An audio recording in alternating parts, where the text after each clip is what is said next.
శ్రీరామ్ అండి. ఇక్కడ జీడిమెట్లలోని పంచముఖ వీరాంజనేయ స్వామి దేవస్థానం అండి. ఇది 2001 ఎప్పుడైతే అయోధ్యలో రామాలయం ఎప్పుడైతే నిర్మించామో అప్పుడే ఈ రామాలయం కూడా పునర్నిర్మాణం చేశాము. అప్పటి నుంచి ప్రతి నెల 2వ శనివారం అన్నప్రసాద కార్యక్రమం చేస్తున్నాము.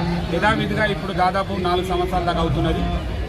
అదేవిధంగా ఇక్కడ ఈరోజు అతి పవిత్రమైన రోజు హనుమంతుని విజయోత్సవం ఎప్పుడైతే రామునితోటి కలవడం జరిగిందో దాని సందర్భంగా ఈరోజు విజయోత్సవ ర్యాలీ నిర్వహిస్తాము మేము ఈరోజు. అదేవిధంగా రామ్లీలా మైదాన్ నుంచి విజయోత్సవ ర్యాలీ కూడా నిర్వహించాము. అదేవిధంగా అది కూడా ఇక్కడ వస్తున్నది. మీరు ఎప్పుడైతే ఇక్కడ పంచముఖ వీరాంజనేయ స్వామి దేవస్థానం యందు ఇక్కడ శివాలయం ఉన్నది, నాగదేవత ఉన్నది, అదేవిధంగా నవగ్రహాలు ఉన్నాయి. ఇవన్నిటిని మేము ఇక్కడ కమిటీ వాళ్ళం అందరము సకాలంలో నిర్వహిస్తున్నాము.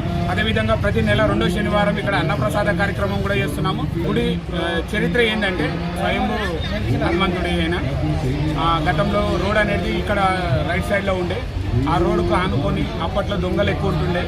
అక్కడ దొంగల భయం ఉన్నప్పుడు ఇక్కడ స్వయంభుగా హనుమంతుడు వెలిసేయడం జరిగింది. అప్పటి నుంచి ఇక్కడ ఎటువంటి భయాలు లేకుండా, దొంగల భయం లేకుండా ఇక్కడ రహదారి అనేది ప్రశాంతంగా జరిగింది.